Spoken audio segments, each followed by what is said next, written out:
Donald Trump just deported a legal resident protected by the U.S. courts, and people are still worried about immigrants sneaking in. But they're getting snatched on the way out like it's the world's worst Disney ride.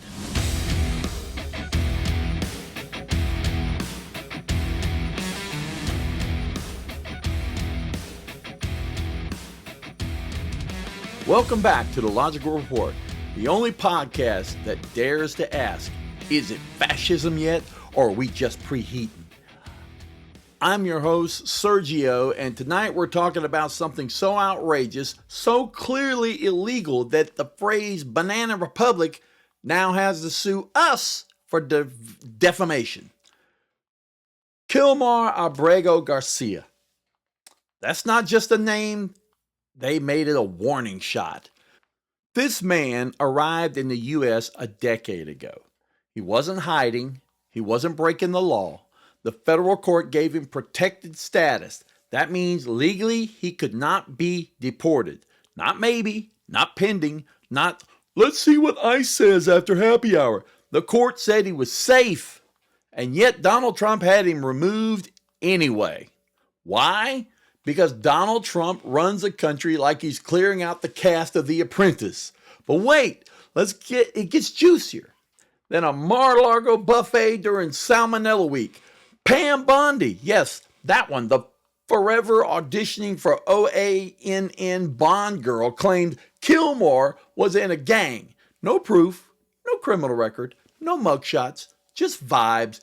He looked MS-13-ish, she probably muttered, while she was filing her nails with a shredded Constitution. As if it wasn't enough gaslighting in one flaming dumpster, El Salvador's president, the millennial dictator, cosplay enthusiast, Nayib Bukele, the fuck kind of name is that, declared Kilmar a terrorist. Again, no evidence, just being poor and Hispanic counts as terrorism now, which, judging by Trump's cabinet, it might. Now, protected status under Trump is like a seatbelt on the Titanic. Technically there, but still you're underwater. And Pam Bondi says he looks like a gang member? How? Was he wearing a free health care t-shirt? Trump deported Kilmar Garcia is like evicting your landlord and claiming squatters' rights. If Kilmar's a terrorist, then Eric Trump is a Harvard valedictorian. That's the same evidence level. They sent him to El Salvador. That's not deportation. That's attempted assassination with paperwork. And the cherry on top of this hell Sunday, the U.S. government is paying El Salvador $6 million to hold 300 immigrants. Kilmar included. That's $20,000 per person. That's not a deal. That's hostage negotiations with a loyalty card. That's our tax money funding a Salvadorian gitmo where the only crime was making Donald Trump uncomfortable. Now let's really zoom out here, because this isn't about Kilmar anymore. This is about the trial balloon. The Trump administration is probing, softly at first, how far can they go?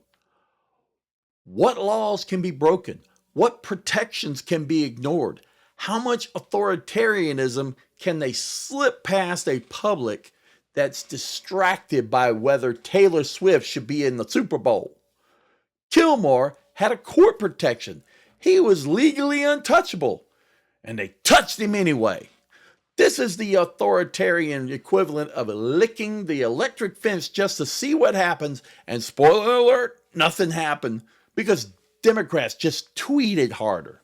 Congress is fighting fascism with a sternly worded podcast ad. You know who wasn't deported? Steve Bannon. That man looks like an expired passport. Republicans see due process the way toddlers see bedtime. Something to scream about and ignore. And Trump called Kilmar a criminal right after tweeting a guy whose felony charges had a sequel. Imagine being illegal in a country you legally live in. That's like getting evicted from a home you own because the neighborhood or the neighbor doesn't like your playlist. Let's strip away from the jokes for a second. This was not about crime or gangs or MS-13. This was about power, pure, unchecked authoritarian power. Because what Donald Trump did to Kilmer Alagrego Garcia is a test of the legal system, a test of whether Americans will notice or care when power is abused this blatantly, a test of whether the Constitution still functions under a regime that treats it like an Apple's term of service agreement. And here's where it gets even more terrifying. If they can do this to a legal resident, what happens when they decide to do it to you? Oh, for you white people out there still thinking they're safe, let's chat. Trump's loyalty doesn't hinge on your ancestry. It hinges on your obedience. Disagree with him, question his policies, vote the wrong way. Suddenly your passport's getting questioned at TSA like you smuggle socialism in your socks. Your citizenship is under review, and don't worry, you'll have a chance to appeal from a holding cell in a country you've never been to. White, great. So where are the Capitol rioters? So were the Capitol rioters. They're in jail, writing sad letters to the judge, asking if they could go home for Thanksgiving. This isn't about race anymore. This is about submission, and Trump is testing which laws he can erase with a Sharpie. Being white won't save you. Ask Cassidy Hutchinson. You know what white privilege gets you under Trump? A later deportation flight. This isn't law and order. It's lawless disorder with a MAGA hat. White conservatives keep saying it'll never happen to me, like COVID and climate change and divorce. Only status Trump respects is Mar-a-Lago member. And now the final shame. Donald Trump, the former president and current constitutional chew toy, has crossed the line.